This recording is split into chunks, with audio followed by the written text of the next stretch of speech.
Ok, ya pueden ver mi pantalla, ¿verdad? Sí, Ok.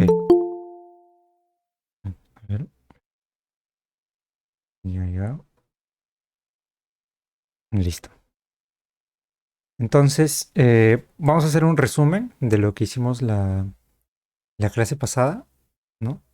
Habíamos visto la diferencia de geometría intrínseca con geometría extrínseca, ¿no? Por ejemplo, acá vamos a poner geometría extrínseca. ¿Qué quiere decir extrínseca? Simplemente que nosotros estamos en R3, ¿no? Por poner un ejemplo, en R3 y dentro de R3 nosotros describimos una superficie, ¿no? Bueno, no lo he dibujado bien, pero se entiende. Nosotros describimos una superficie y, y esa superficie vive aquí, ¿no? Con un vector R de posición que va a describir cada punto de la superficie, ¿no?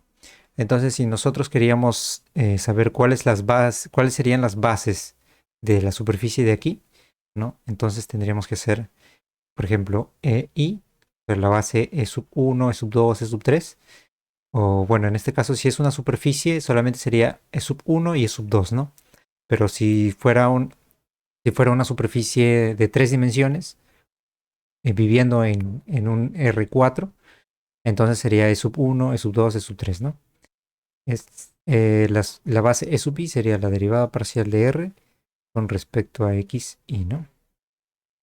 Y bueno, la manera en cómo transformábamos esto, ¿no? A otros, por ejemplo, si queremos transformar a E sub i prima, esto era igual a la derivada de R con respecto a X y prima. Y por la regla de la cadena, sabíamos que esto era la derivada parcial de R con respecto a X y por la derivada parcial de X y con respecto a X y prima, ¿no? Entonces teníamos esta manera de transformar, ¿no? Y esto era bueno, la base E sub i, ¿no? Entonces voy a ponerlo de frente para que ya no, este, E sub i, ¿no? Y normalmente en los libros, cuando uno lee, lo encuentra, pero de esta manera, ¿no? Cambiado de lugar, nada más. Listo, entonces de esta manera transformábamos los vectores bases de, o sea, transformábamos de las originales a las nuevas, ¿no? Serán las nuevas, serán las originales.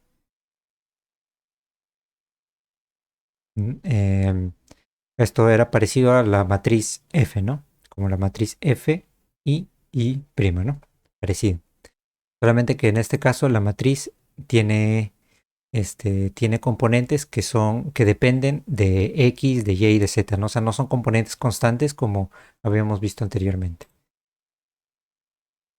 Y bueno, y si queríamos, por ejemplo, la métrica era E sub I con E sub J igual a la derivada parcial de R con respecto a X y producto punto con la derivada parcial de R con respecto a X, J, ¿no?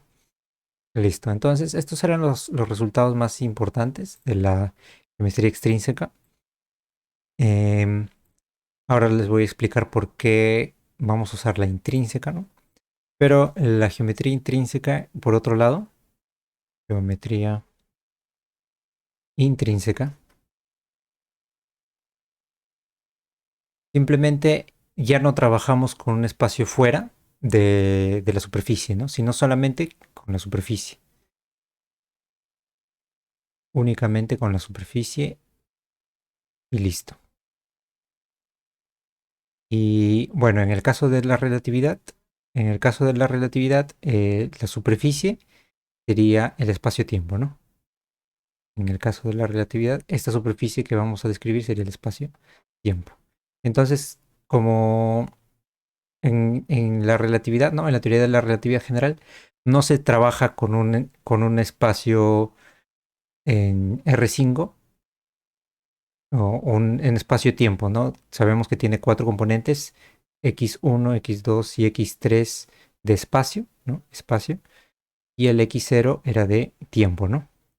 Tiempo. Entonces es de 4 dimensiones, ¿verdad? Pero esta superficie de 4 dimensiones no vive dentro de una superficie de 5 dimensiones, ¿no? En relatividad simplemente se trabaja con una superficie de 4 dimensiones. Entonces nos olvidamos de eso de que vive en un espacio más grande y simplemente trabajamos dentro de este espacio, ¿no? Entonces todos los vectores que veamos van a estar dentro del espacio, ¿no? Mientras que en, mientras que en la geometría extrínseca los vectores que veíamos estaban fuera, ¿no? Podrían estar fuera del espacio en el que trabajamos, ¿no? Y la conveniencia es que nosotros no podemos describir el espacio-tiempo con una quinta dimensión, ¿no? No sabríamos qué es esa quinta dimensión. Entonces, por eso se usa la geometría intrínseca, ¿no? Porque necesitamos solamente usar 4 dimensiones para mantenernos dentro de lo físico, ¿no?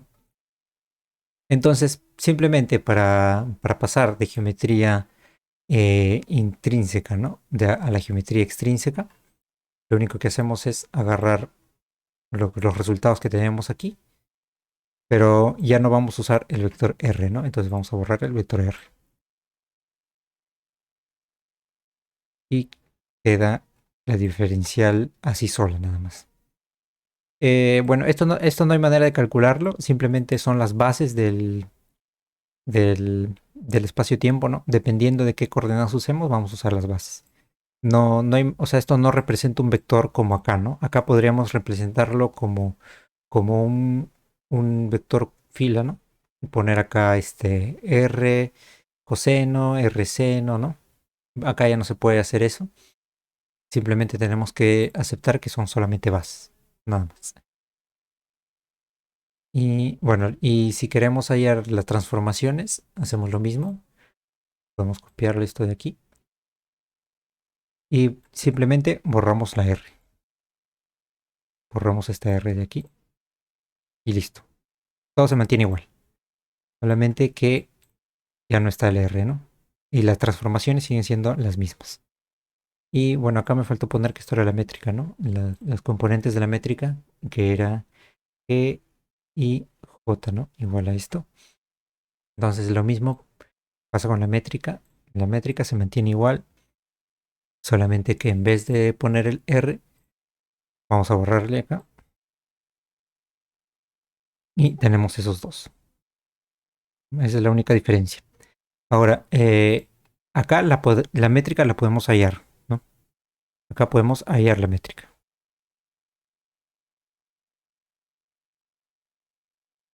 Acá no se puede hallar. Trabajamos desde un inicio con la métrica. Trabajamos con una métrica dada, ¿no? A ver, en el caso de problemas geométricos, podemos ver, ¿no? Por ejemplo, una esfera. Tenemos una esfera en el espacio R3, ¿no? Y para ver sus componentes hacemos esto, ¿no? Hallamos la derivada parcial de R para ver si lo queremos transformar lo mismo y también para hallar la métrica simplemente hallamos componente por componente, ¿no? Y luego ya tendríamos la métrica. Una vez tenemos la métrica, podemos pasar ya a una geometría intrínseca y trabajar desde ahí. Eso es en el caso de geometría nada más. Pero en el caso de relatividad, para la relatividad usamos las ecuaciones de Einstein, ¿no? O sea, usamos las ecuaciones de Einstein. Entonces, ¿qué quiere decir eso? Que, por ejemplo, la materia, ¿no? La materia que existe, ¿no? En el universo, o sea, la presencia de materia va a deformar el espacio-tiempo. Entonces, nosotros tenemos una ecuación que depende de las G, ¿no? De los componentes de la métrica, ¿no? Un F así, ¿no? Por ponerlo de alguna manera. Y también que nos va a decir la energía, ¿no? Energía. Entonces tenemos la energía y tenemos la función de la métrica, ¿no? O unas cuantas operaciones que vamos a hacer con la métrica, por resumirlo. Y en base a eso nosotros vamos a ver cuál es la métrica del espacio-tiempo en función a lo que tiene, ¿no? Si por ejemplo tiene una masa de un planeta Tierra, entonces esa masa va a formar una métrica a su alrededor. Entonces, después de que forme después de resolver las ecuaciones de Einstein, que nos digan cómo es la métrica, ¿no? Nos dale la métrica. Entonces ya podemos trabajar con esto, ¿no? Con las bases y todo eso. Entonces, esa es la diferencia entre geometría intrínseca y geometría extrínseca. Geometría intrínseca, la métrica tenemos que ya tenerlas desde un inicio. Eh, bueno, en la quinta dimensión.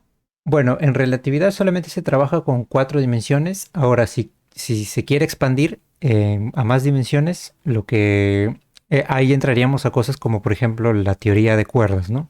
En la teoría de cuerdas ya no se expande se expande hasta, bueno, dependiendo de la teoría, se expande 9, 10, hasta 12, creo, 12 dimensiones, en donde ya se trabajan con 11, ¿no? 11 componentes de un vector espacio, bueno, y sería ya algo más espacio-temporal, ¿no?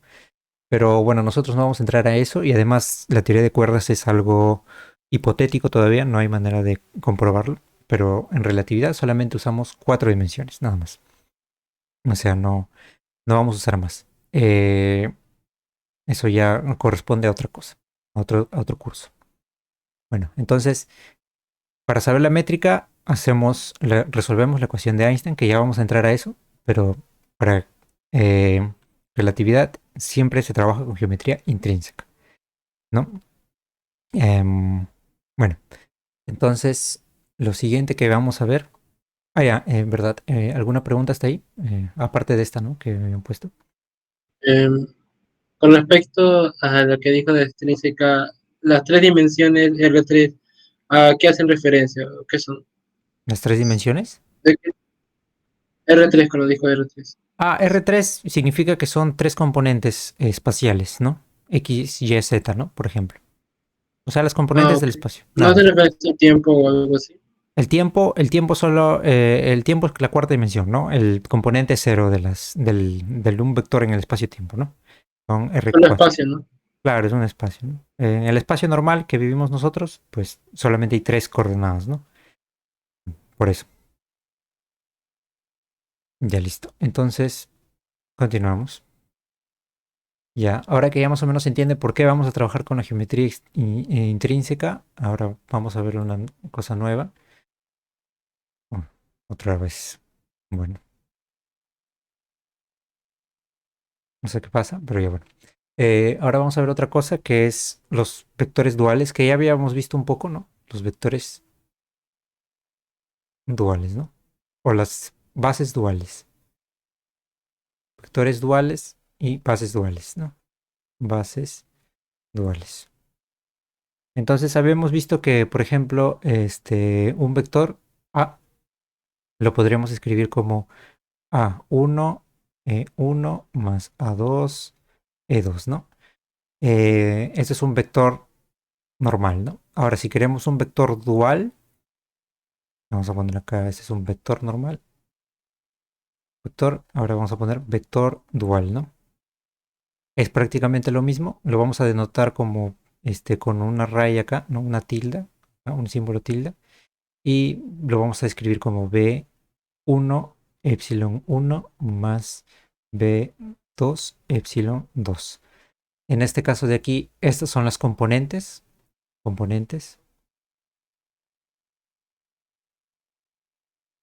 ¿no? Esta y esta, ¿no?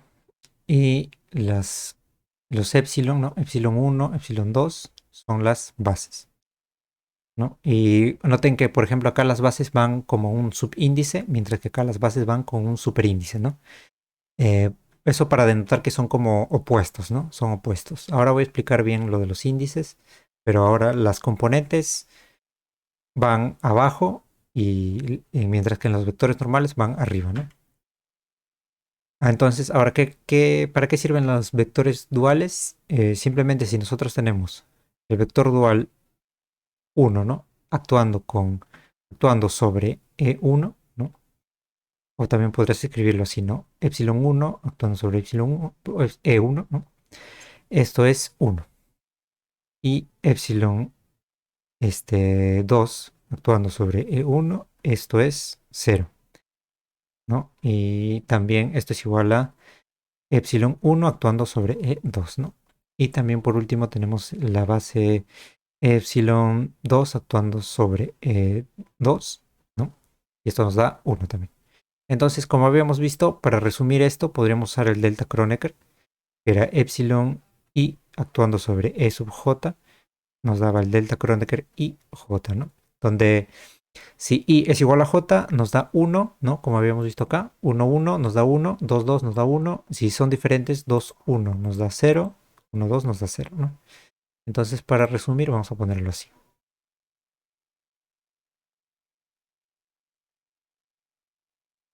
Vamos a ponerlo así nada más. Y listo. Entonces, esta es la condición de las bases duales, ¿no? Esta es la base dual. Tiene que cumplir esto de acá. Entonces, si por ejemplo, ¿no? Nosotros tenemos el vector b actuando sobre a, eso sería igual, ¿no? Las bases duales igual, ¿no? Podemos formar un vector con las bases duales. Entonces tendríamos b1, epsilon 1 más b2, epsilon 2 actuando sobre a1, e1 más a2, e2, ¿no? Entonces simplemente acá hacemos este por este, ¿no? Eso nos daría este, eso nos daría b1 a1 epsilon 1 e1, ¿no? Más, luego hacemos este con este, que sería b1 a2 epsilon 1 e2, ¿no? Más b, lo mismo, ¿no? Con con este, b2 epsilon a1 epsilon 2 e1, ¿no? Y finalmente b2 a2 epsilon 2 e2, ¿no? Nosotros sabemos que esto es 0, ¿no? Esto es 0. Y nos quedaría acá, bueno, esto es 1, ¿no? Y esto es 1, ¿no? Listo. Entonces nos quedaría, lo vamos a cambiar de orden nada más, a1 por b1 más a2 por b2, ¿no? Y ese es el resultado, ¿no? Y si lo queremos poner como este, con la notación de suma, ¿no? Con el convenio de suma, eso sería AI con B y no, nada más. Entonces, en resumidas cuentas, esto es el resultado, ¿no? De aplicar un vector dual sobre un vector. Entonces, para hacerlo más sencillo incluso, podríamos hacer esto de nuevo, solamente que de frente vamos a usar la notación de Einstein para practicar también. Haríamos el vector dual, lo podríamos poner como bj epsilon j. Y el vector a lo podríamos poner como a i e i, ¿no? I.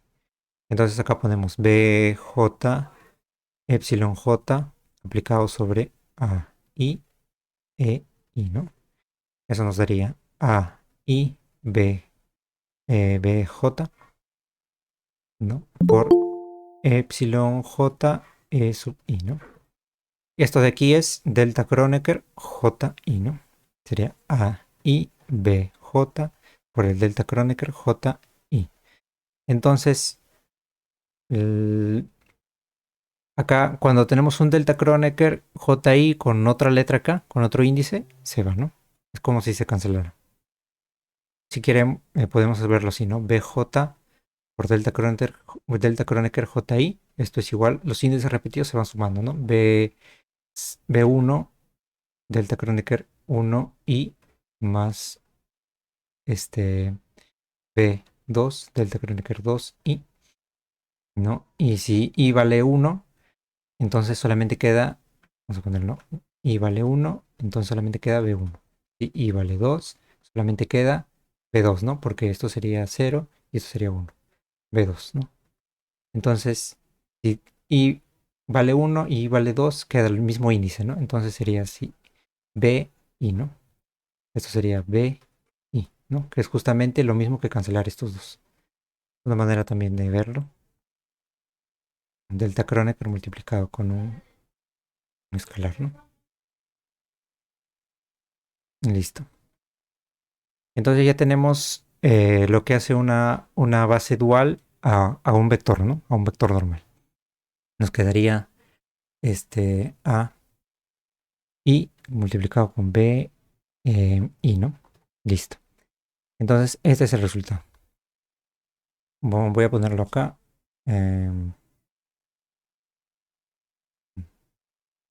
Voy a ponerlo acá. B aplicado sobre A es AI por BI, ¿no?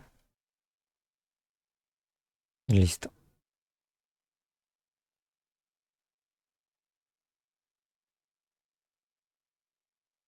Tenemos esto. Luego, recordemos que también, por ejemplo, nosotros podíamos agarrar, ¿no? Las bases. Voy a poner acá voy a poner acá, mejor voy a poner bases normales, ¿no? Las bases normales. Bases sería E1 y E2, ¿no? En este caso solamente vamos a trabajar con dos dimensiones para que sea más sencillo. Que sería E1 y, perdón, que sería epsilon 1 y epsilon 2, ¿no? Entonces nosotros podemos agarrar las bases, tanto bases normales como las bases duales, y podemos combinarlos, ¿no? Por ejemplo, podemos hacer E1 producto tensorial con E1, ¿no? E1 producto tensorial con E2 o E2 producto tensorial con E1. O E1 producto tensorial con epsilon 1, ¿no? Entonces nosotros podemos combinar estos para formar nuevas bases, ¿no? Estas ya son nuevas bases de un espacio tensorial, ¿no? Ahora con esto podemos formar tensores. El producto tensorial, ojo que el producto tensorial no es conmutativo. E1 producto tensorial con E2 es diferente que E2 producto tensorial con E1. Nada más. Ojo eso. Y nosotros podemos combinar estas dos bases o bases duales con bases normales para formar nuevas cosas, ¿no? Por ejemplo, una de las cosas que podemos formar es el tensor métrico, que por ejemplo es G y J de la base dual I, producto tensorial con la base dual J, ¿no? Así, de esta manera.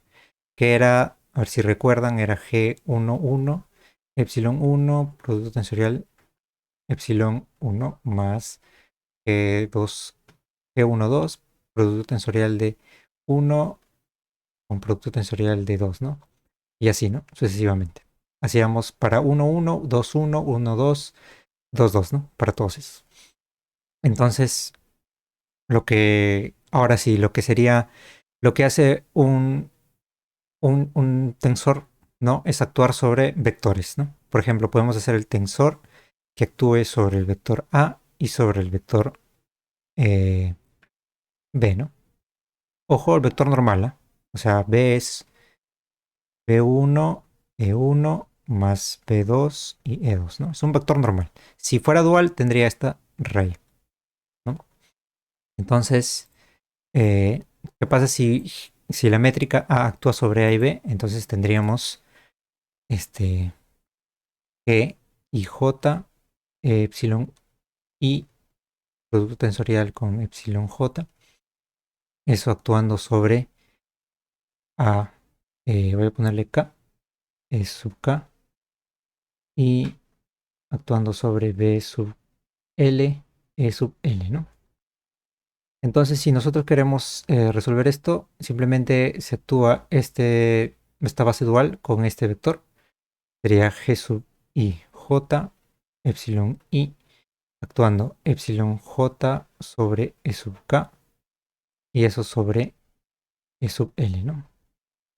Y ahora, y las componentes son, como son constantes nada más, o son escalares, podemos ponerlas acá, ¿no? A sub K y B super L, ¿no?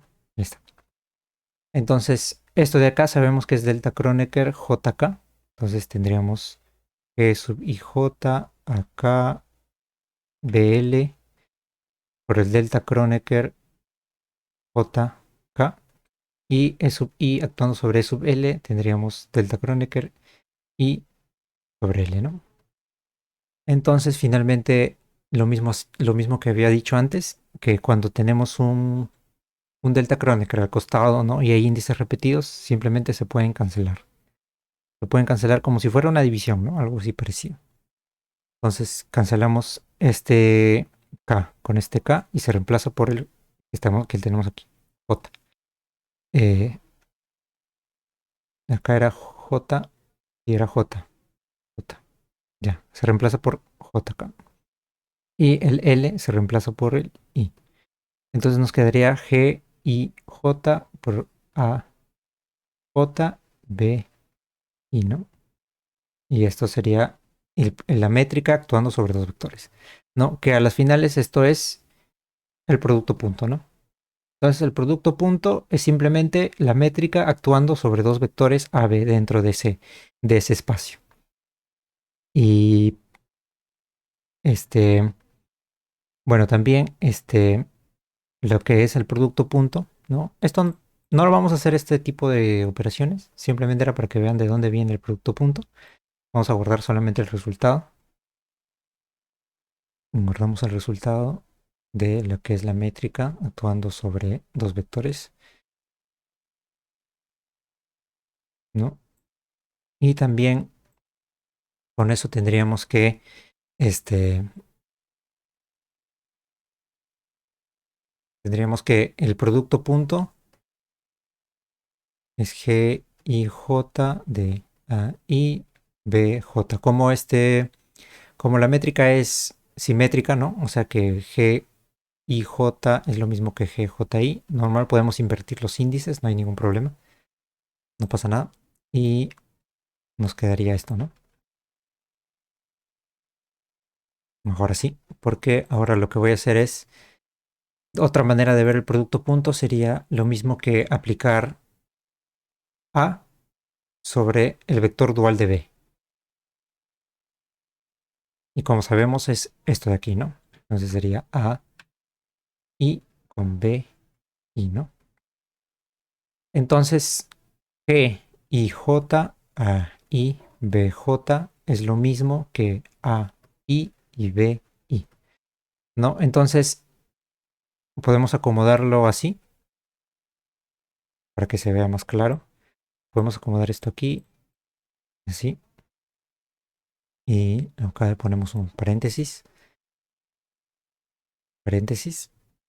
Entonces, esto de aquí debe ser igual a esto de aquí, ¿no? Entonces, G, I, J, B, J es B, I, ¿no? ¿Qué quiere decir esto? Que una manera de ponerlo es que el tensor métrico, ¿no? La métrica, baja índices. Y eso lo vamos a usar bastante, ¿no?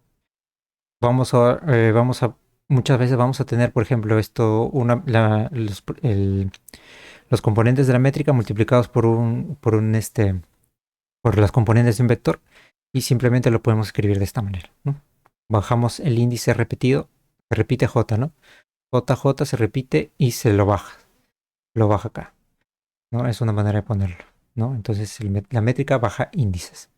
Por ejemplo, si tenemos G, I, J por diferencial de XJ, ¿no? Por poner un ejemplo, esto sería diferencial de X y, ¿no? Abajo.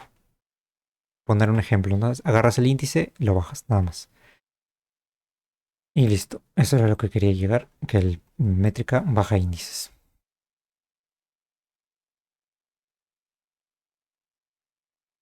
Listo. Finalmente, otra cosa que debemos ver es que, mm, bueno, ah, bueno, hasta ahí con los vectores duales. Ahora vamos a recordar cómo era que transformábamos bases, ¿no?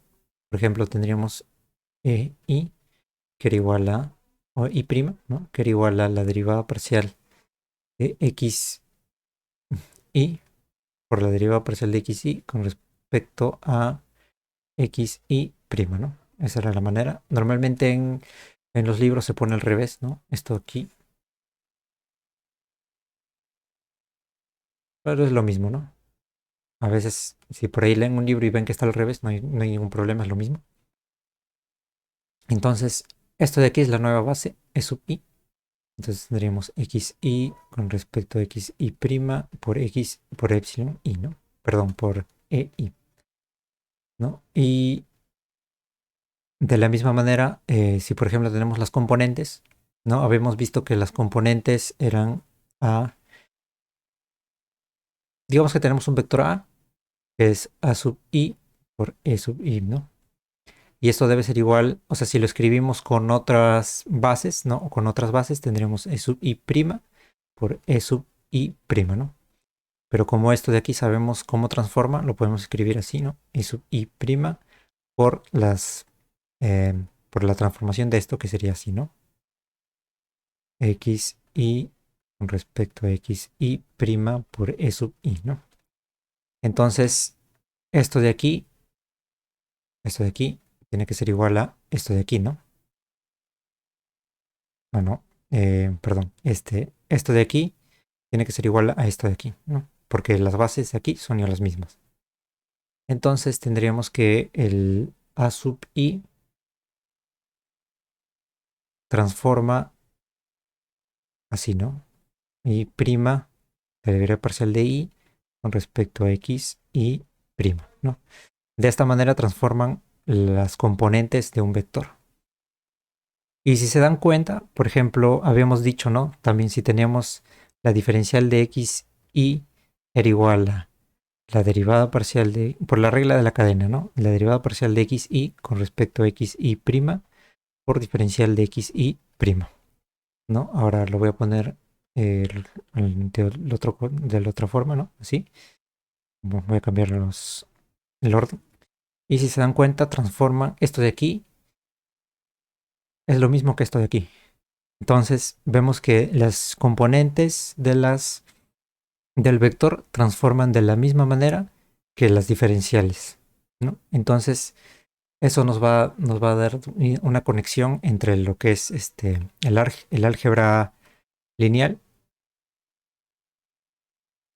y es un tema muy interesante, el álgebra lineal el con el cálculo vectorial, ¿no? Entonces ahí, aquí está la conexión, ¿no? Es que las diferenciales de I son, como, recuerden que las bases transformaban de manera covariante, ¿no? Covariante. No, esto no es. Estas, ¿no? Las bases, perdón. Las bases transformaban de manera covariante, ¿no? Poner de otro color. Covariante. Mientras que las componentes transformaban de la manera contravariante. Entonces, las diferenciales transforman de manera contravariante, ¿no? Son contravariantes.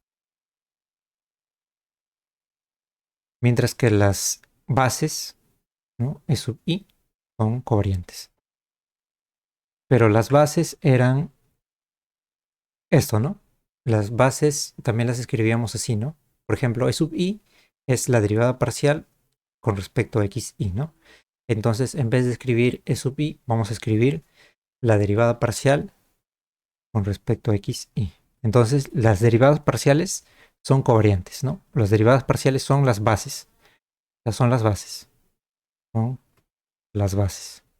Las bases de un espacio vectorial son las derivadas parciales, mientras que las diferenciales son contravariantes, o sea, es que son las bases duales, ¿no? Por ejemplo, ahora vamos a ver esto. Por ejemplo, si tenemos, ¿no? Habíamos visto que A actuando con B era A sub I, A sub I, ¿no? Por B I, ¿no? Entonces transformamos el AI, eso nos daría A I prima, ¿no? Con de la derivada respecto a XI con respecto a XI prima por B sub I, ¿no? Y eso nos debe dar lo mismo que A I prima con B I prima, ¿no? Entonces, esto de aquí es lo mismo que esto de aquí, ¿no? Entonces ya sabemos cómo transforman las componentes de un vector dual, ¿no? Entonces, las componentes de B I prima es igual a y prima es igual a la derivada parcial de x y con respecto a x y prima por la derivada, por el componente b sub i, ¿no? Listo. Entonces así transforman las componentes de la base dual, ¿no? Y también podríamos hacer si así transforman las componentes y por ejemplo tenemos una, un vector dual b igual a b sub i con epsilon i, podemos transformar, esto también sería igual a b sub i prima por epsilon i prima, ¿no? Y podemos transformar esto, ¿no? Ya que lo tenemos, que está aquí, ¿no? Así, transformamos la derivada parcial de x i con respecto a x i prima por bi por la base e sub i prima, ¿no? Super i prima, ¿no? Entonces, acá, como esto es igual a esto, ¿no? Entonces, las componentes transformarían como e i igual a p, perdón, la derivada parcial de x i con respecto a x i prima por la base dual x epsilon i prima, ¿no? Entonces, esto de aquí transforma de manera similar que esto, ¿no? Si se dan cuenta, esto, voy a borrarlo de arriba, voy a ponerlo más arriba. Si se dan cuenta, esto es parecido a esto de aquí, ¿no? A esto.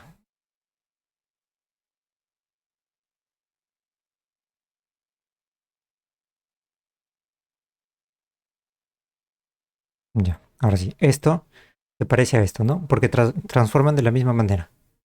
Entonces, como transforman de la misma manera, decimos que las diferenciales son, las diferenciales son bases duales, ¿no? Por eso decimos que las diferenciales son bases duales, ¿no? Y ahí está la conexión entre el álgebra lineal y el cálculo vectorial.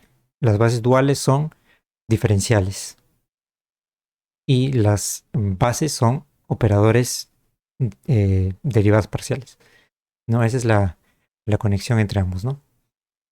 Y por ahí, esto es algo más matemático, pero em, es bueno saberlo porque da como que una buena base para lo que es para lo que son derivadas y derivadas parciales, ¿no? Que normalmente son como que temas muy separados, pero ahora están como que juntos. Y bueno, y la manera más sencilla es simplemente que hacer como transformamos las diferenciales, ¿no? Como por la regla de la cadena, derivada parcial de x y prima con respecto a x y por diferencial de x y simplemente así ya tenemos las transformaciones de las bases duales, ¿no? Acá le podemos reemplazar como e y prima y acá con epsilon i, ¿no? Epsilon i y ya tenemos esto, que también se puede poner como una matriz, ¿no? Se pone como una matriz, este, J y prima i, ¿no? Y ya está. Entonces, a mí me parece mucho más sencillo porque simplemente es usar la regla de la cadena, ¿no? Simplemente usar la regla de la cadena, o si no se acuerdan, la regla de la cadena era el diferencial de f igual a la derivada parcial de f con respecto a x, diferencial de x más derivada parcial de f con respecto a y, diferencial de y más derivada parcial de f con respecto a z, diferencial de z, ¿no?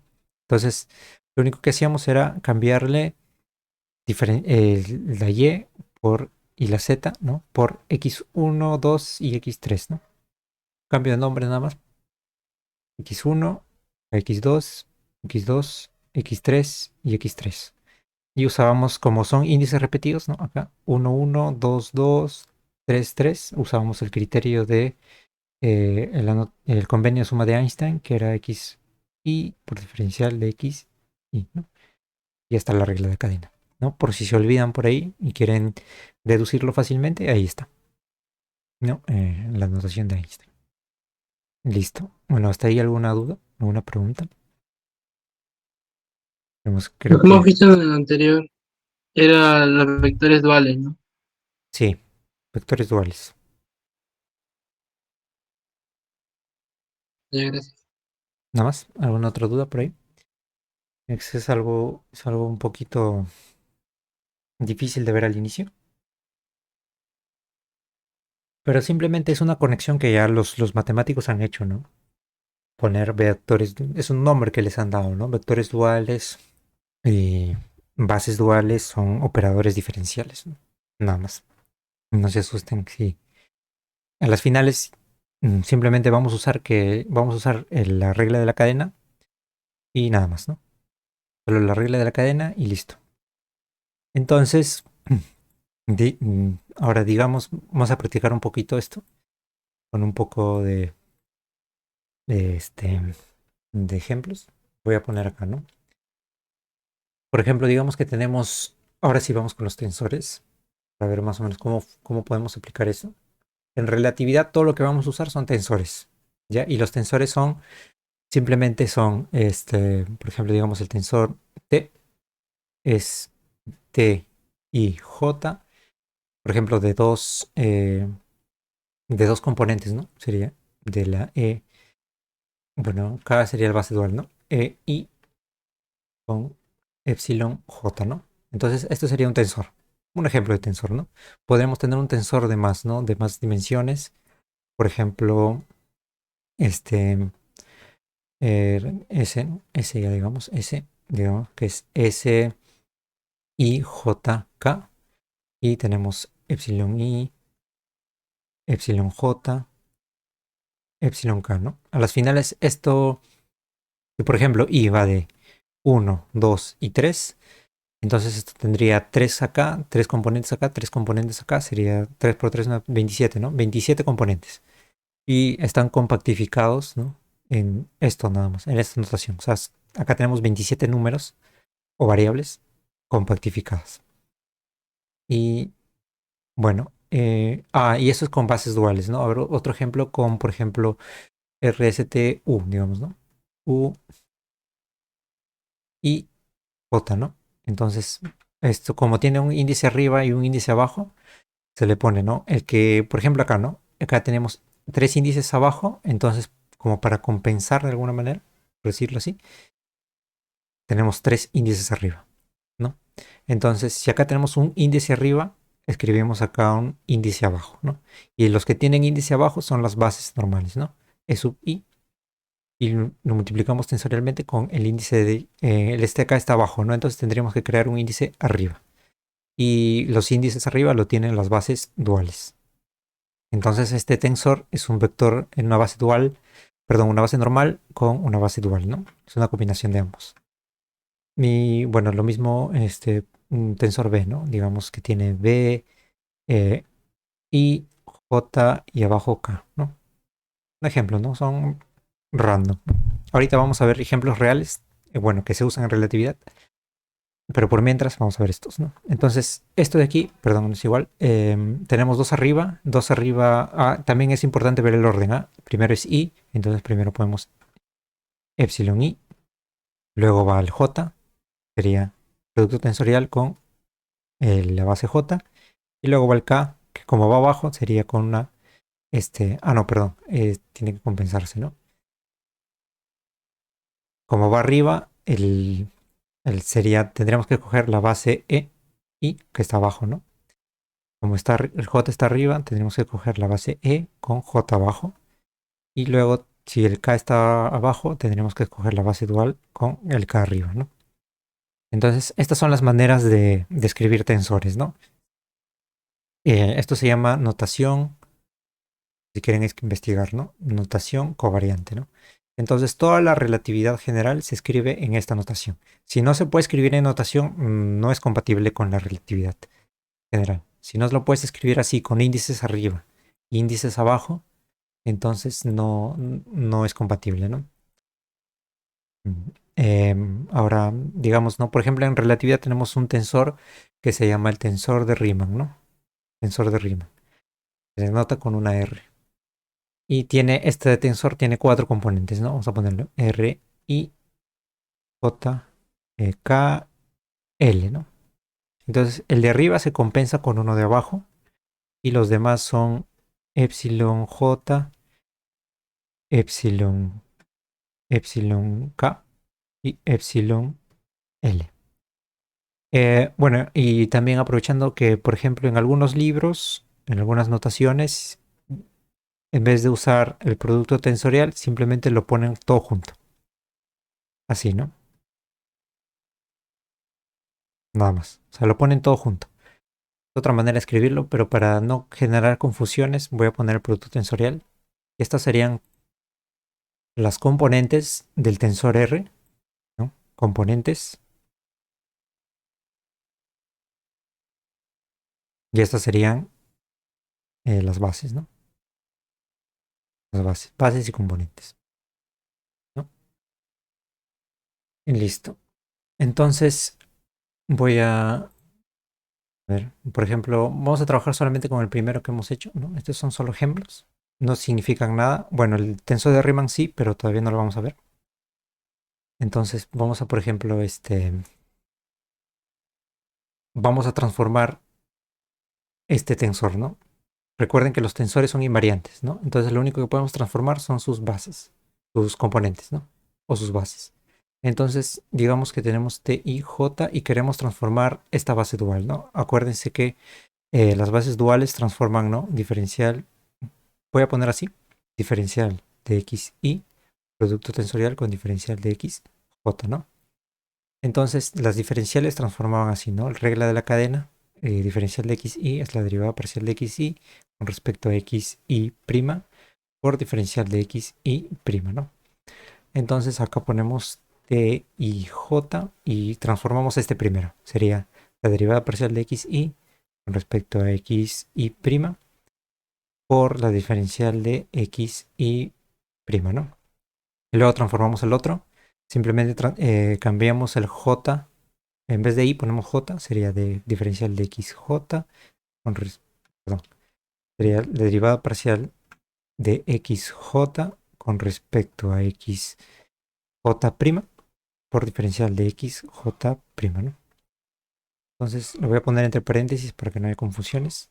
Como estos son números, ¿no? Escalares, los podemos sacar. Sería t y j por derivada parcial de xy con respecto a xy' por la derivada parcial de xj con respecto a xj' y ponemos estos juntos ya, ¿no? Diferencial de xy', producto tensorial con diferencial de xj'.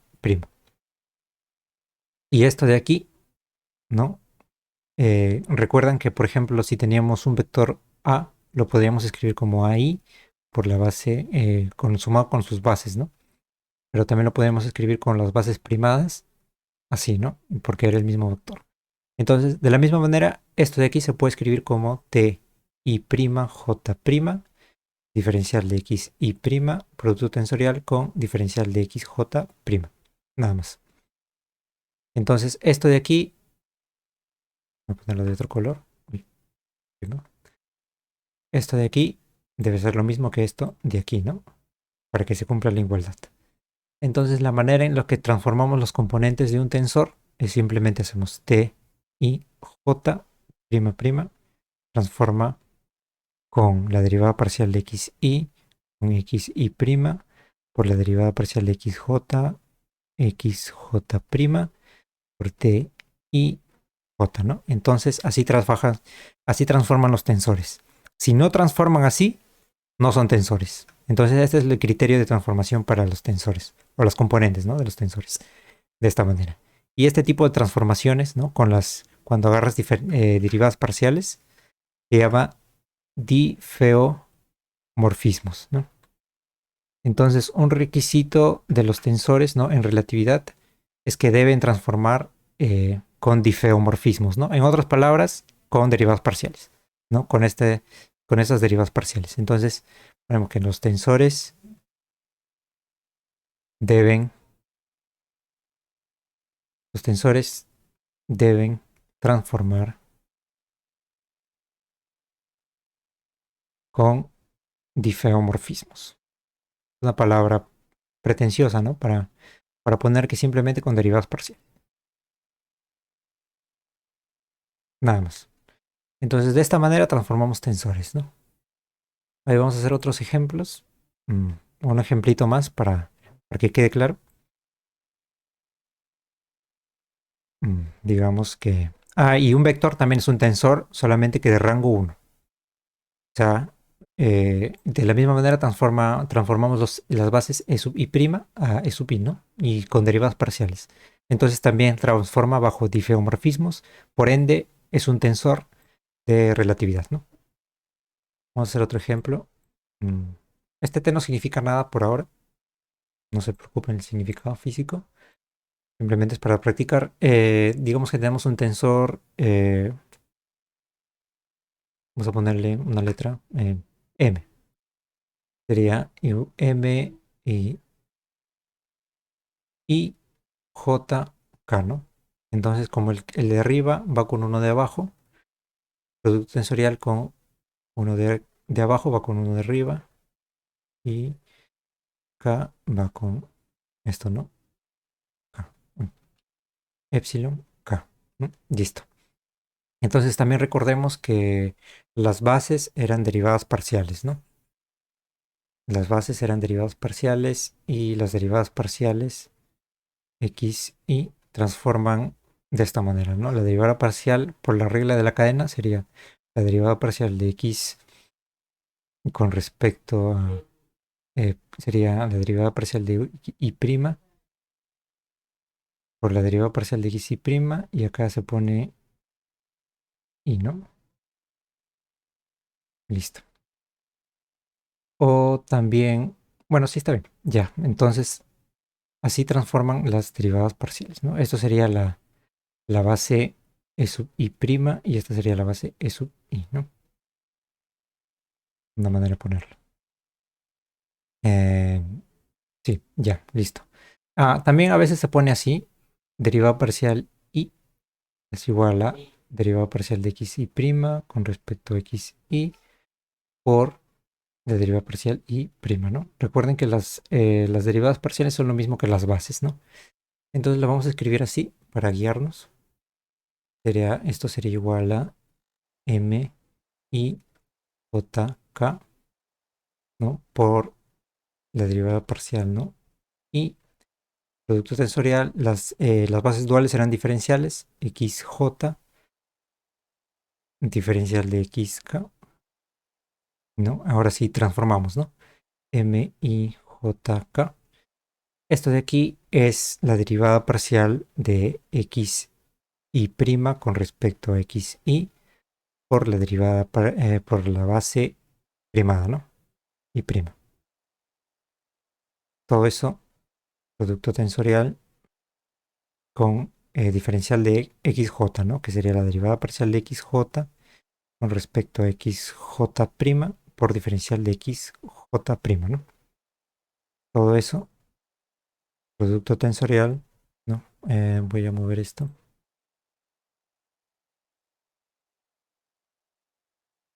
Entonces como que la regla, ya. Luego, listo. Luego hacemos diferencial de XK, sería la derivada parcial. La derivada parcial de XK con respecto a XK' por diferencial de XK', ¿no? Entonces simplemente sacamos estos tres, los sacamos y nos quedaría M y J, J, K, derivada parcial de X y' con respecto a X y por la derivada parcial de XJ con respecto a XJ', por la derivada parcial de XK con respecto a XK', y nos quedan las bases, ¿no? E sub I', lo voy a poner así ya de frente, epsilon J' y epsilon K', ¿no? Ah, no, sí, listo. Entonces esta es la manera en la que transformamos las componentes M, I', J', K', ¿no? Entonces ya tenemos las transformaciones, ¿no? Lo voy a poner por si acaso. M, I', J', K' es igual a esto.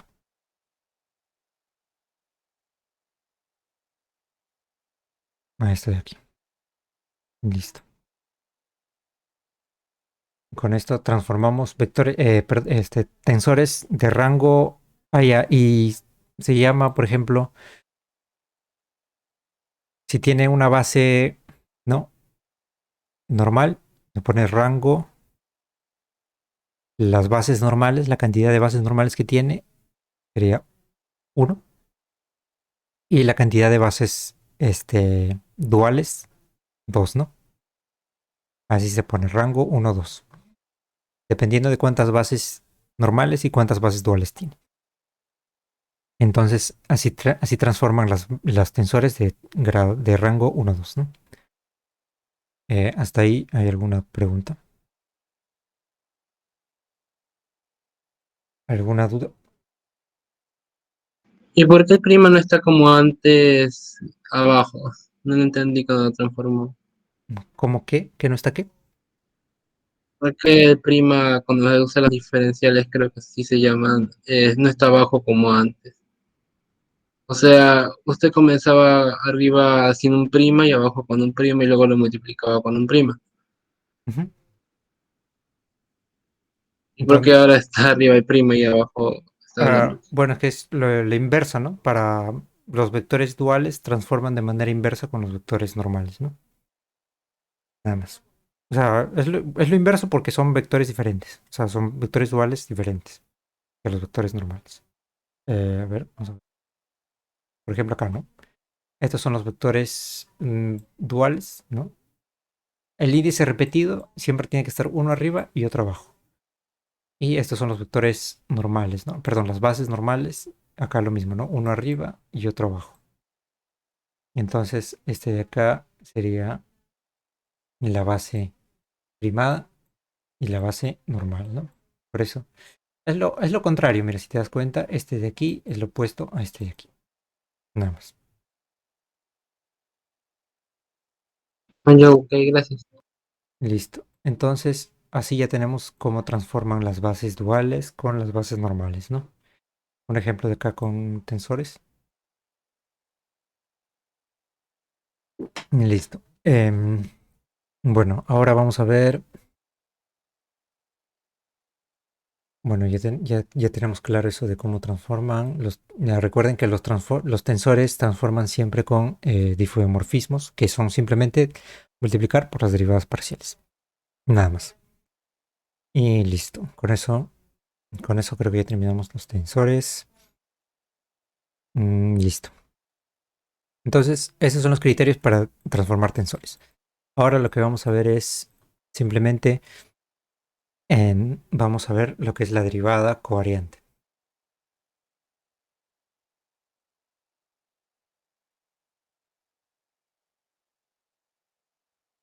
¿no? Por ejemplo, digamos que tenemos una función que depende de x, de y, x al cuadrado más 2y al cuadrado, ¿no?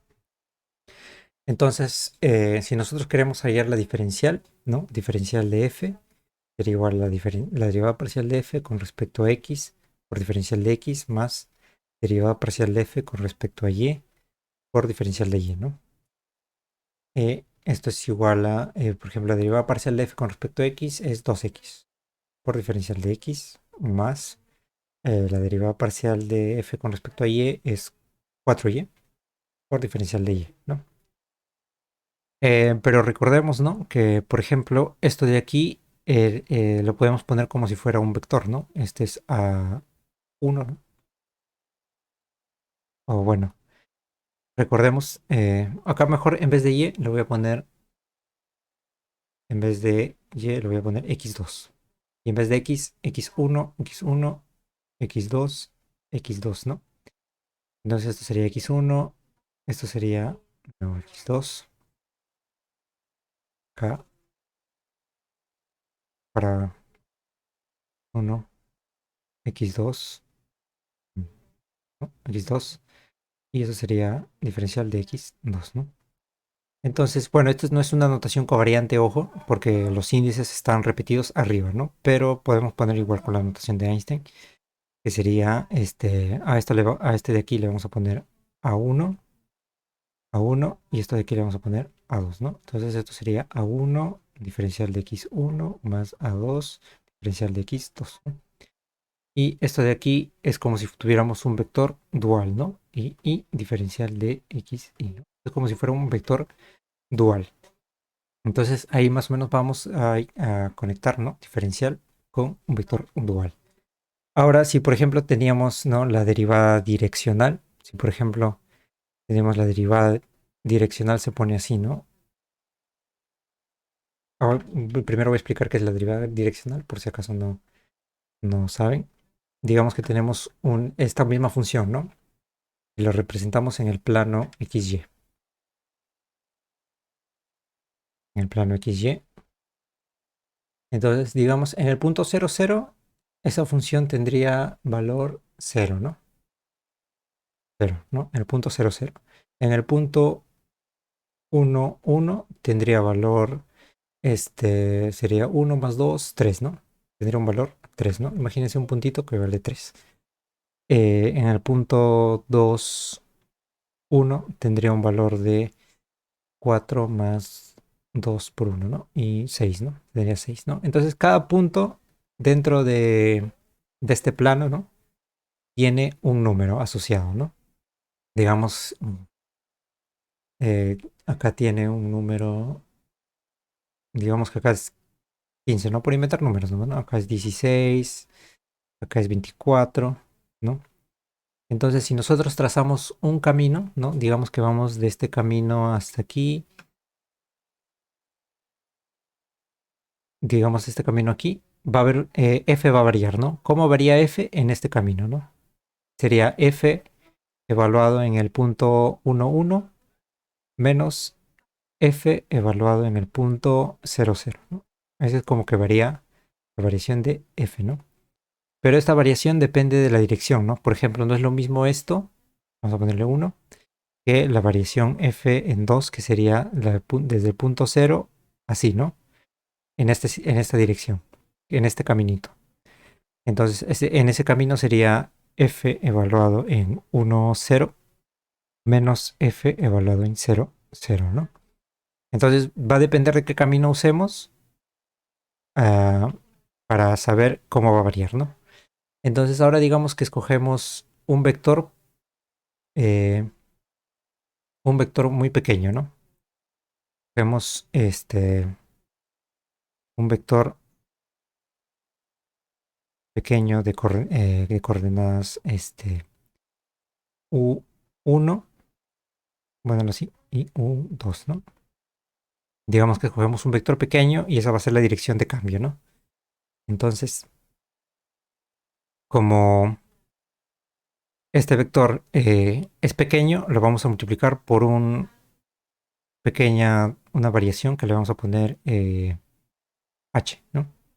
H es muy pequeño, ¿no? Muy pequeño. Entonces, vamos a hacer que sería y por ejemplo, f de xy también lo podemos escribir como f del vector r, ¿no? Porque recuerden que xy es también como si fuera un vector, ¿no? Vector de aquí, vector aquí, vector aquí, ¿no? Si no, xy es un vector. Entonces tendríamos f de r más el h por el vector u. Le vamos a poner vector u por el vector u menos f de r. Y esto sería la variación de f, ¿no? Y ahora lo dividimos entre la variación de entre h. Lo dividimos entre h y esto vendría a ser la derivada direccional, ¿no? Que se pone como que la derivada, la gradiente, ¿no? De f multiplicado con el vector 1. La gradiente es este vector, ¿no? Derivada parcial de f con respecto a x y e1 más la derivada parcial de f con respecto a y e2, ¿no? Donde e1 y e2 son las bases cartesianas de siempre, ¿no? 1, 0 y 0, 1, ¿no? Esas son las bases cartesianas de siempre. Entonces, esto sería el vector gradiente multiplicado por el vector de la dirección, ¿no? En algunos casos, bueno, en los libros así de cálculo vectorial se pone la derivada direccional así, ¿no? Derivada de u de f es igual a la derivada parcial de la gradiente por el multiplicado por el vector 1, ¿no?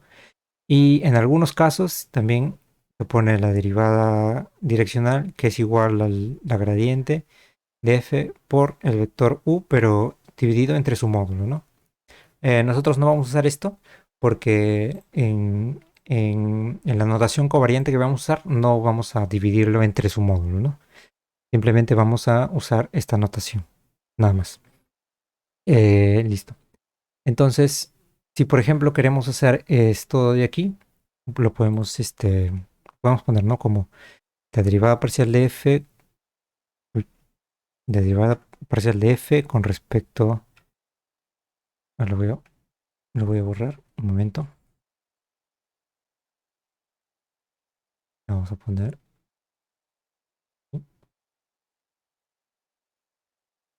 sería la derivada parcial de f con respecto a x1 e1 más la derivada parcial de f con respecto a x2 e2, ¿no? Donde x2 es y, ¿no?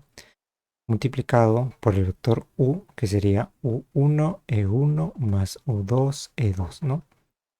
Y ya sabemos, ¿no? Que e1 por e1 es 1. Entonces nos quedaría f de x1 por u1, ¿no? Más e2 por e2 es 1. Entonces nos quedaría f con respecto a x2 por u2, ¿no? Y sabemos que e1 con e2, estamos hablando de cartesianas, ¿no? e1 con e1 es 1, e1 con e2 es igual a e2 con e1, 0, ¿no? Y e2 con e2 es 1. Ya, entonces esto sería la derivada parcial, esto sería como que la derivada entre la dirección u de f, ¿no? Y de nuevo lo podemos escribir como con el convenio de Einstein, que sería derivada parcial de f de x y por u y, ¿no? Y eso sería este, la derivada direccional, ¿no? Esa sería la derivada direccional en la dirección de u, ¿no? Multiplicado. Entonces, algo similar vamos a ver, pero en aplicado. F es un campo escalar, ¿no? Porque es escalar porque empezamos de un vector, ¿no? X, y nos devuelve un escalar, ¿no? F de x, y. O sea, un número, ¿no? Un escalar de un vector, ¿no? O sea, va de R2, porque es dos coordenadas, a R, ¿no? Entonces, esto es un campo escalar. Pero ahora vamos a ir de un campo tensorial, o sea, de un tensor a otro tensor, ¿no? Y por ejemplo, ¿no?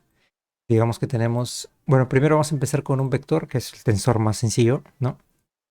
Digamos que tenemos el vector A, sería A1, E1 más A2, E2, ¿no?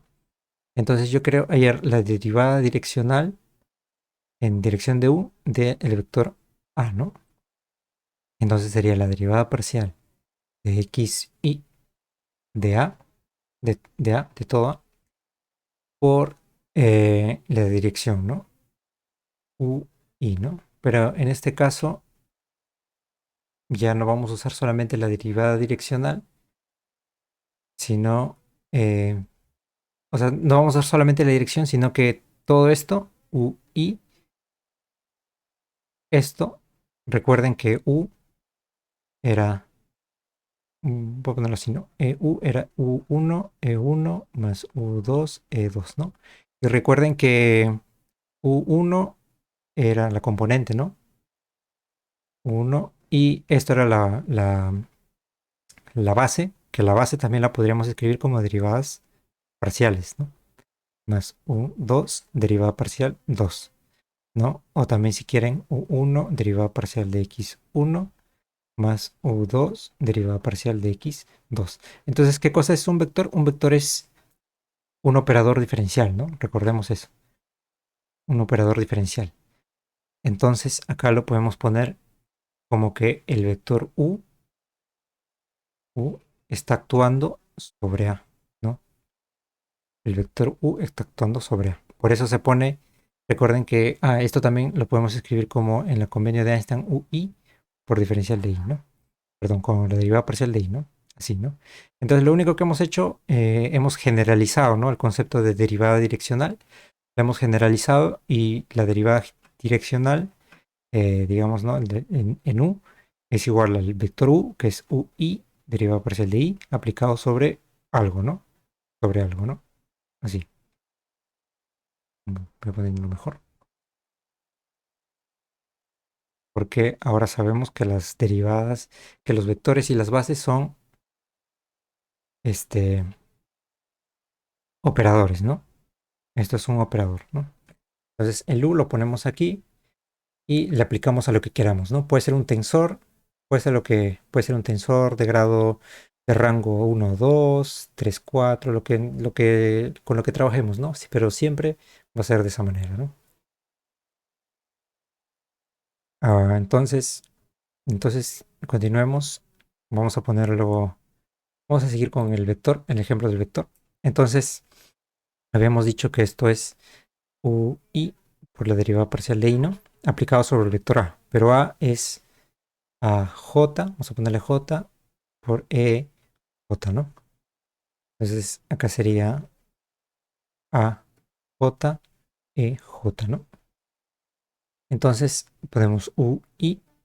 eh, Acuérdense que la derivada del producto, ¿no? Sería la derivada del primero, eh, ¿sí?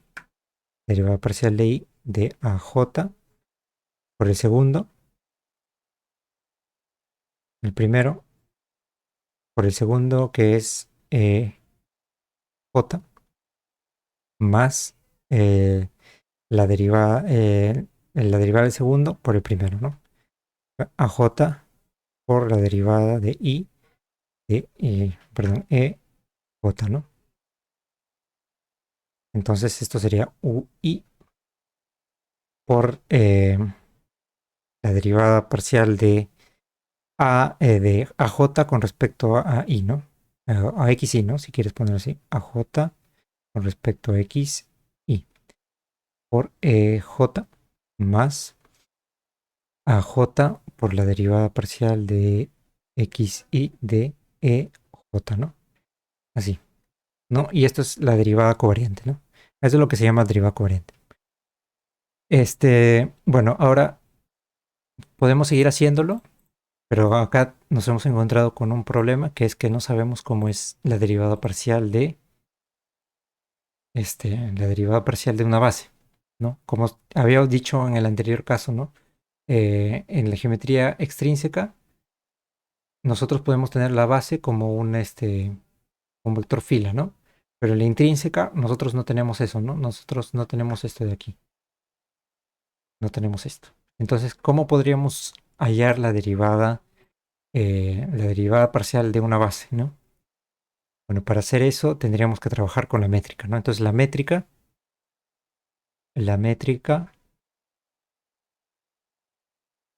nos dará la derivada de E sub j, ¿no? Podemos poner así la derivada de x y de E sub j, ¿no? O sea, estamos derivando la base, ¿no? A ver, ¿hasta ahí alguna pregunta? ¿Alguna duda?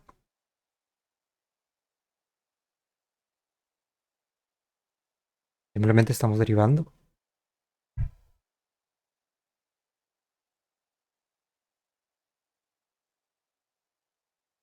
Las dos formas que puse de derivación, cualquiera se puede usar, ¿no? ¿Cómo? ¿Cómo? Las dos formas de derivación que puso se pueden usar cualquiera, ¿no? ¿Forma de derivación? ¿Cómo es eso? No sé, lo que explico al principio de las derivadas, de una que era igual a un triangulito que creo que se llama incremento, y con una U algo así era igual a otro largo que era un consciente. Ya, la derivada es cómo cambia algo, ¿no? Es en esencia la derivada. Cómo es que cambia algo con respecto a otra variable, ¿no? Eso es la derivada. Si lo ves en el plano XY de una derivada que depende de una función que depende solo de X, pues sí es como que la pendiente, ¿no? El triángulo, como dice. Listo. A ver.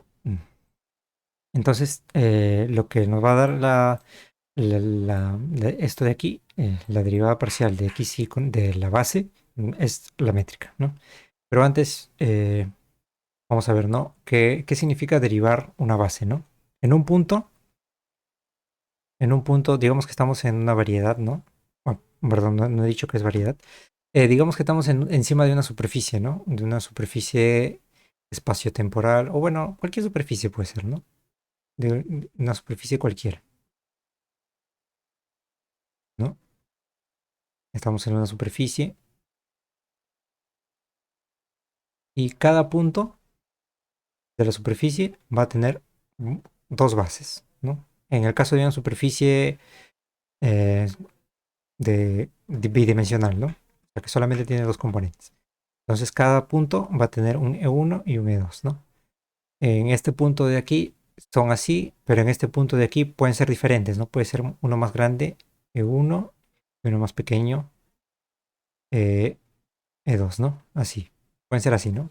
Suponiendo. En otro punto son diferentes también, ¿no? En este punto de aquí puede ser así eh, E1 y por acá E2, ¿no? Entonces cada punto va a tener sus propias bases. Y si nosotros queremos derivar la base, ¿no? Digamos que queremos ir de un punto en donde la base E1 es así, E1 es así, y nosotros queremos ir a otro punto más allá. Obviamente esto tiene que ser pequeño, ¿no? Esta distancia tiene que ser pequeña. Este, y nos encontramos que con que la base es de esta manera, ¿no? Así, E1, ¿no? Entonces, si nosotros agarramos esta base y la transportamos aquí, vemos que hay un cambio, ¿no? O sea, no son iguales y la manera en que cómo se transforman la podemos describir como en función de sus propias bases, ¿no? ¿Qué quiere decir? Que eh, E1, E1 amarillo, ¿no? Menos, por ponerle una forma, ¿no? E1 azul va a ser igual a un vector, ¿no? Este vector, voy a ponerle de otro color, de lo más grande, así, ¿no? Y ya, entonces va a ser igual a este vector de aquí verde, ¿no? Eso sería la variación de E1, ¿no? Entonces, este vector de aquí lo podemos describir eh, así, ¿no? Lo podemos mover acá. Bueno, lo podemos dibujar acá, aquí, ¿no? Simplemente lo he movido de aquí a aquí. Y este vector lo podemos describir en función de sus propias bases, ¿no? E sub 1, ¿no? Lo podemos escribir así, ¿no? Como un E sub 1, voy a ponerlo acá, así, ¿no? Es este vector, lo podemos describir como una componente E sub 1, así, E sub 1, por un vector, digamos, una letra, a ver, ya, K, en el K1, y el otro componente que sería E sub 2 por un K2, ¿no? Entonces, esta variación la podemos poner como K1 E1 más K2 E2, ¿no? Entonces vemos que la variación de la base, ¿no? La variación de la base lo podemos poner como una función, o bueno, perdón, un vector que depende tanto de sus bases, de la base E sub 1 y de la base E sub 2, ¿no? Como vemos aquí. Tenemos una base acá, la base de acá y luego la otra base de aquí.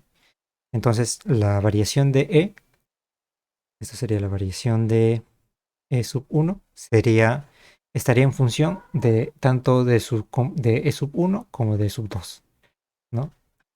Entonces, vamos a ponerle, ¿no? Esto de aquí lo dividimos entre la variación de X, ¿no?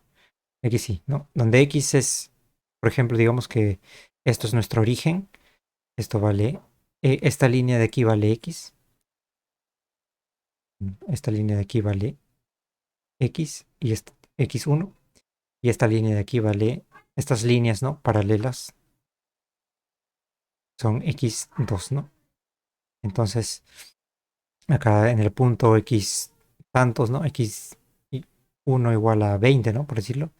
Y en el punto X2, en las coordenadas X2 igual a 25. Entonces, vamos a ir de las coordenadas 1, 20 y X2, 25 a las coordenadas X1, 20.5 y X2, 25.3, ¿no? Por decirlo, por poner ejemplos nada más, ¿no? Entonces vamos a ir de un punto a otro punto, pero muy cercanos, ¿no? Muy cercanos, cada vez más cercanos. Por eso es que por eso es que hay componente tanto en E1 como en E2, ¿no? Entonces, simplemente nos vamos a quedar con esto, que la variación de X de la base E sub J depende de dos componentes, ¿no?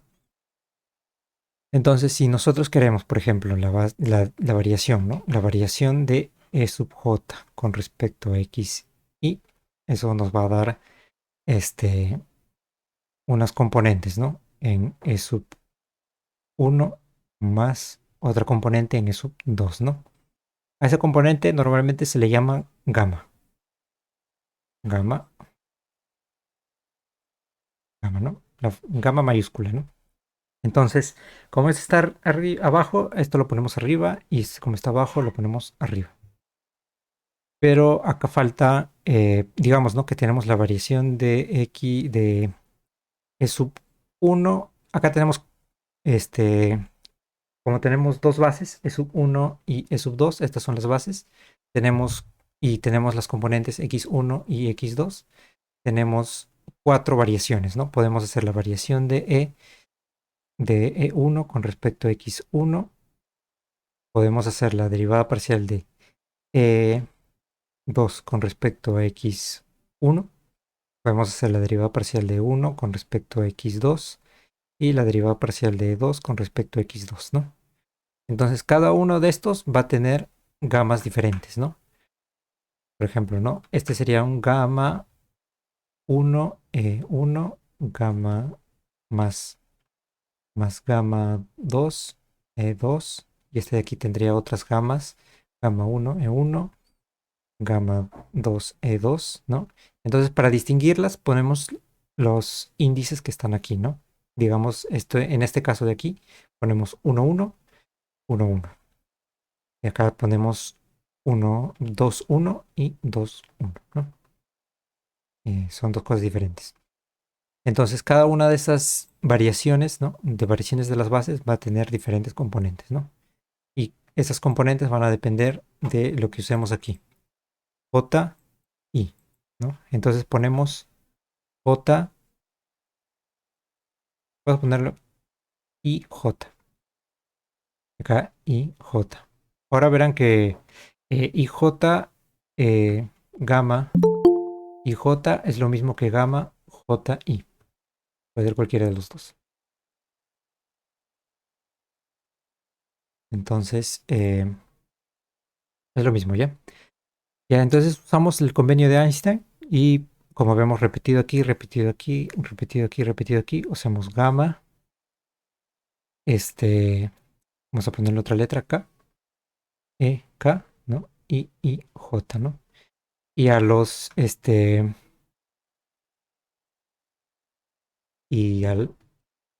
la variación, ¿no? Esto sería la derivada parcial de J con respecto a I, ¿no?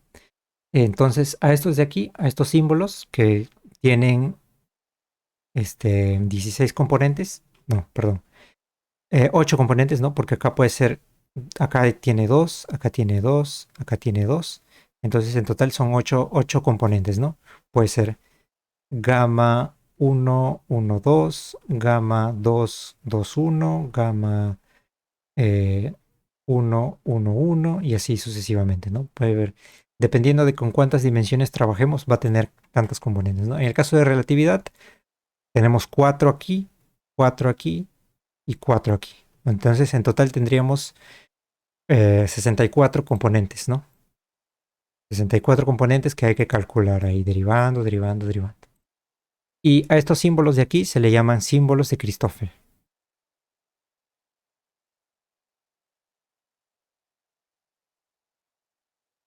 Y los símbolos de Christoffel nos van a decir cómo varían las bases en función cómo varían las bases cuando variamos las coordenadas, ¿no? Entonces, en una coordenada tenemos estas bases, nos movemos de aquí a aquí. Estos son espacios pequeños, ¿ah? No son tan grandes, pero porque son diferenciales, ¿no? Nos movemos de aquí a aquí y, y la manera en que cómo sabemos cómo varían las bases es mediante los símbolos de Christoffel. Los símbolos de Christoffel nos van a decir cómo es que varían, ¿no? ¿Hasta ahí alguna duda? ¿Alguna pregunta? Por ahí que hemos avanzado bastante. Cosas. Lo último, ¿para qué las disculpe? La ¿Cómo? derivación de parte para. Oh, ¿para qué hizo eso? ¿Para qué? ¿Para qué? Es que, bueno, en ¿Para, relatividad, para qué sirven los símbolos? ¿para qué son los símbolos de Christoffel? Sí. Allá. Lo que pasa es que en relatividad nosotros muchas veces vamos a ver en el espacio-tiempo, ¿no? Si nosotros queremos movernos, uy, ojalá que no se detenga, se detuvo. Bueno, si nosotros queremos movernos de un punto del espacio-tiempo a otro, vamos a tener que usar los símbolos de Christoffel. O sea, digamos que tenemos una métrica de un agujero negro, ¿no? Tenemos el agujero negro y la métrica, y no. Normalmente se utiliza la métrica eh, esférica, ¿no? Pero ahora lo vamos a ver en dos dimensiones más. Tenemos la métrica aquí, ¿no? Entonces nosotros en un punto tenemos unas bases, ¿no? E1 y E2, ¿no?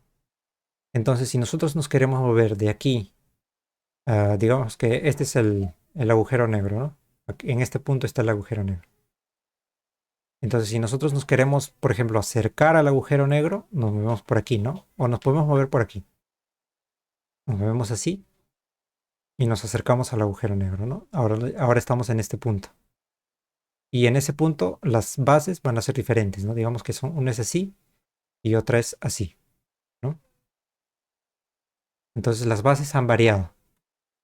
Y por eso tenemos que saber cómo es que varían de acuerdo a cómo nos movemos en ese espacio, ¿no? Nos movemos de aquí a aquí, entonces las bases cambian, ¿no? Y la manera en cómo cambian, por ejemplo, cómo cambia uno si nos movemos, o sea, digamos que esto es X, ¿no? Esto es X1. Digamos, acá va la base E1, E1, y nos movemos un poco más hacia acá, ¿no? Una variación de X1, ¿no? Y nos movemos aquí y tenemos que la base ha cambiado, ¿no? Así, exagerando. Ya. Entonces la base ha cambiado de aquí a aquí. Entonces acá le voy a poner uno de otro color para saber la diferencia. Ponerle otro color E1, ¿no? Entonces si queremos saber cómo ha cambiado E1 cuando nos hemos movido en esta dirección un poquito, ¿no? Donde variación de X1 es aproximadamente cero, o si quieres, ¿no? Variación de X1 es 0.00001, ¿no? Digamos. Si queremos saber cómo varía E sub 1, entonces hacemos la derivada parcial de 1 con respecto a X1. Y eso nos va a dar una función, nos va a dar un vector, ¿no? Un nuevo vector que depende de E1 y depende de E2, ¿no? Como habíamos visto, ¿no? Lo podemos poner así. Entonces, esos vectores, esos componentes serían gamma 1, gamma 2. Y como acá estamos usando 1 y 1, ponemos 1, 1 aquí, 1, 1 aquí. Entonces, eso sería gamma, usando la notación de Einstein, sería gamma K, 1, 1, K, ¿no? Entonces, para para cada variación, ¿no? Si variamos E1 en dirección de x2, tendríamos la derivada parcial de E1 con respecto a x2. Si variamos E2 en dirección de x1, tendríamos la derivada parcial de E2 con respecto a x1 y así sucesivamente, ¿no? Entonces cada variación va a ser diferente. En la práctica vamos a ver, vamos a intentar ir por el camino en donde las bases no cambien mucho, ¿no? Pero ya vamos a ver eso. Mientras menos cambien, mejor, pero tenemos que ver cómo cambian. ¿Listo? Espero haber respondido. A ver, ¿hay una otra duda? ¿Una otra duda por ahí?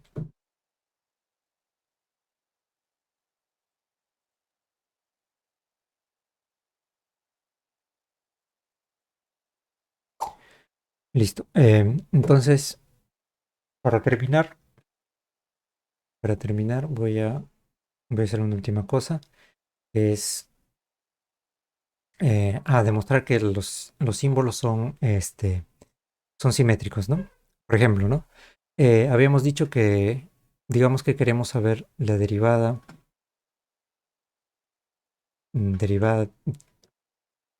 covariante, ¿no? De E sub I en dirección de E sub J, ¿no? Entonces, como habíamos dicho, E sub J es un operador, ¿no? Derivada parcial de J, bueno, voy a ponerlo completo, derivada parcial de XJ de E sub I, ¿no? Pero E sub I también es un operador diferencial, ¿no? Es otra derivada parcial. Entonces tendríamos la derivada parcial de XJ de la derivada parcial de XI, ¿no? Y como estamos trabajando en un espacio continuo y suave, ¿no? O sea, no hay puntas acá, no hay cosas raras como esta, ¿no? En relatividad no hay cosas raras como una punta ahí. No hay esto. Entonces, las derivadas parciales conmutan.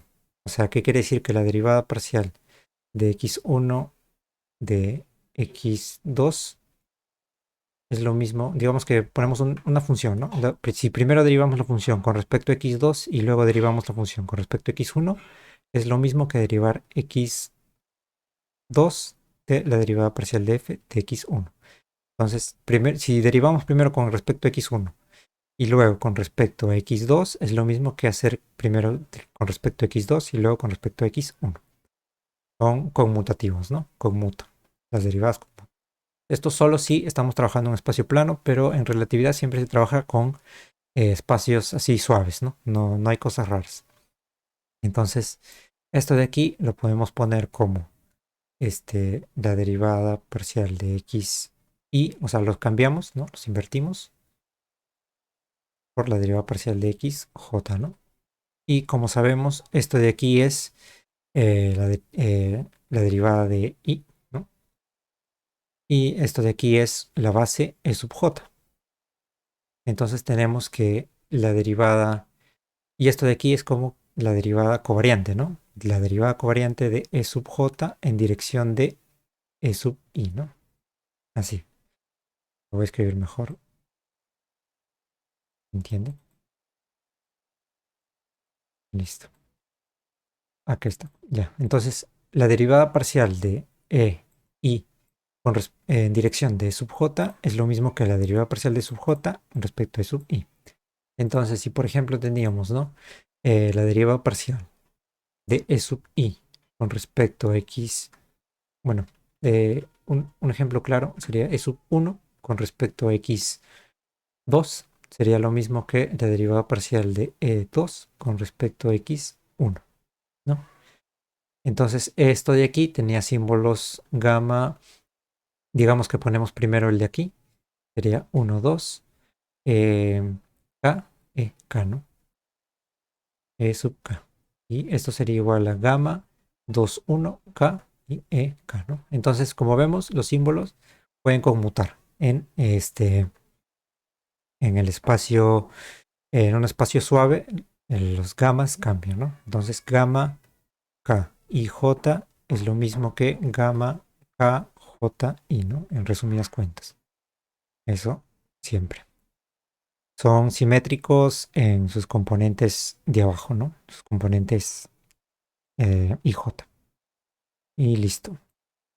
Entonces eh, con eso ya vamos a poder hallarlos más fácil, ¿no? Porque si tenemos gamma, si hallamos gamma 1, 2, 1, eso nos va a dar lo mismo que gamma 1, 1, 2, ¿no? Y ya sería más fácil, ¿no? Sería más fácil hallar las componentes. Ya no tendríamos que usar, en relatividad vemos que son 64 componentes, pero la mayoría son simétricos, ¿no? Así que la cantidad de símbolos de Christoffel que tenemos que hallar se reduce, ¿no? Así todo se vuelve más sencillo. En- entonces, ahora, ¿cómo hallar gamma? Eso ya, como lo vamos a ver ya en la siguiente clase porque ya se ha hecho tarde. Pero la manera en cómo se halla gamma va a depender mucho de cómo de con qué geometría estamos, bueno, con qué conexión estamos trabajando, ¿no? Entonces voy a ponerlo acá para terminar nada más. Entonces los símbolos de Christoffel dependen de la conexión.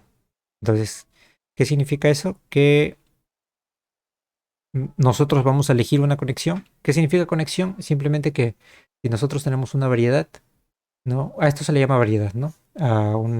Una superficie en Rn, ¿no? Por decirlo así, ¿no? Una superficie de n dimensión, ¿no? Se le llama variedad. En los libros se le pone variedad. En inglés se le dice manifold. ¿No?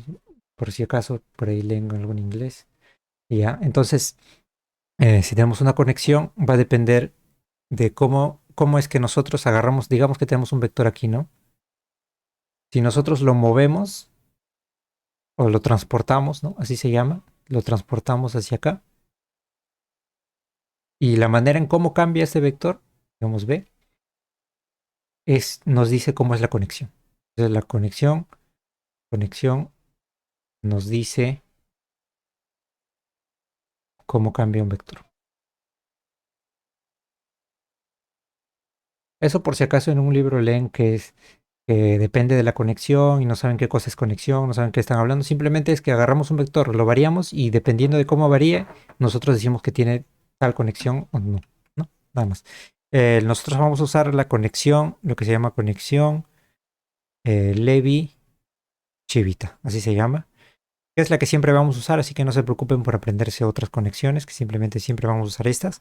Pero la palabra conexión significa cómo varía el vector.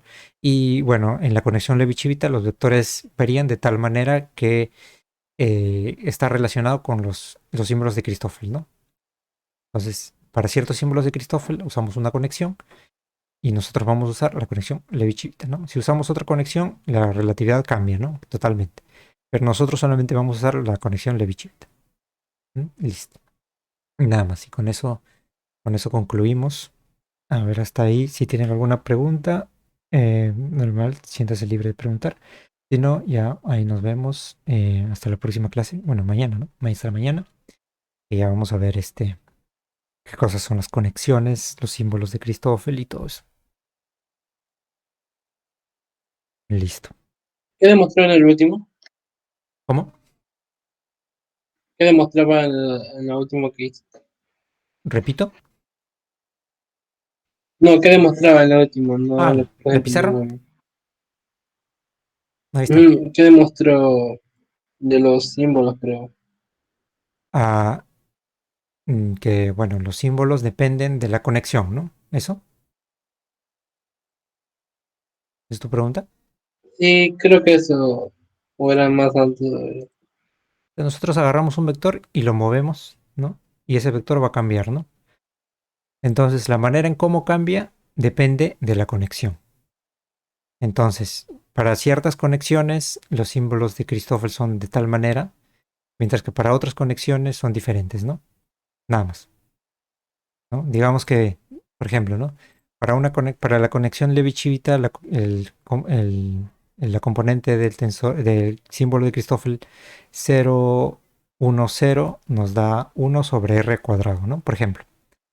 Entonces, pero para otra conexión, vamos a poner conexión Levi-Civita, para otra conexión, el gamma 0, 1, 0 nos va a dar 0, ¿no? Digamos, ¿no? Entonces, para otra conexión, otra conexión, vamos a poner conexión diferente, ¿no? Entonces, va a depender de la conexión para que nosotros digamos cómo es que varía el vector, nada más. No, nada más. Es un nombre nada más. No tiene nada que entenderse. O sea, nosotros tenemos un grupo de símbolos de Christoffel. A ese grupo le llamamos conexión Levi-Civita. Tenemos otro grupo de símbolos de Christoffel. A ese grupo le llamamos conexión tal, ¿no? Conexión, no sé, Pepe. Luego tenemos otro grupo de símbolos de Christoffel. Le llamamos conexión Juan. Y así. Nada más. Solo es eso. Entonces, si nosotros queremos ver cómo es la conexión Pepe, entonces decimos, ¿cuáles son los símbolos de Christoffel? Son tales, ¿no? Entonces ya tenemos la conexión Pepe, ¿no? En algunos casos no te dicen directamente los símbolos de Christoffel, pero sí te dicen que hay requisitos, ¿no? Te dicen que X no cambia, por ejemplo, ¿no? X no cambia. El conjunto de símbolos de Christoffel, donde X no cambia, donde no es simétrico, ¿no? O sea que los símbolos de Christoffel eh, no son iguales, 1, 2, no son iguales a 2, 1, por ejemplo, ¿no? Y entonces tenemos esa otra condición de conexión, ¿no? Simplemente como conjuntos, ¿no? Por decirlo de alguna manera. Conjuntos, el conjunto tal, conjunto A, conjunto B, ¿no? Y conjunto A es definido puedes definirlo de manera implícita o explícita, ¿no? De manera implícita eh, pones las condiciones de esa conexión. Y de manera explícita pones simplemente todos los símbolos de Christoffel, los 64 o las dimensiones que uses, nada más. Eso es todo. O sea, solo son los nombres. Nombres. Es tipo estamos trabajando con geometría de Riemann. Acá ya entramos a geometría de Riemann, que también, bueno, lo que hace geometría de Riemann es generalizar los conceptos del cálculo, pero los generaliza en una variedad, ¿no? Y una variedad es una forma topológica, ¿no? De alguna manera. Entonces, geometría de Riemann es como normalmente nosotros vemos cálculo en el plano, ¿no? Pero ahora estamos viendo cálculo ya en una superficie cualquiera, ¿no? Por eso generalizamos, ¿no? Generalizamos para una esfera, puede ser para una esfera, para un cono, para lo que tú quieras, ¿no? Y o para el espacio-tiempo, ¿no? Para el mismo espacio-tiempo, que es una geometría, es una variedad topológica, el espacio-tiempo es una variedad topológica, entonces nosotros generalizamos la geometría para que nosotros hallemos cómo es que las distancias se miden en una variedad topológica y todo eso, ¿no? Si quieres saber más de eso, puedes investigar sobre topología, ¿no? Lo básico, ¿no? Y geometría diferencial es como cuando vimos lo de geometría extrínseca, más o menos es por ahí. Entonces todos esos conceptos se unen para dar forma a lo que es la geometría de Riemann. Es muy bonito esa generalización, ¿no? Obviamente topología ya abarca muchas más cosas. Eso ya es algo más avanzado que, bueno, yo todavía no veo, pero si algún día veo, quizá haga un curso, ¿no? Para que puedan seguir volando.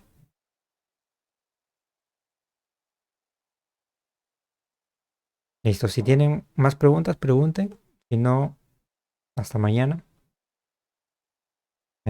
Mañana continuamos con otras cosas.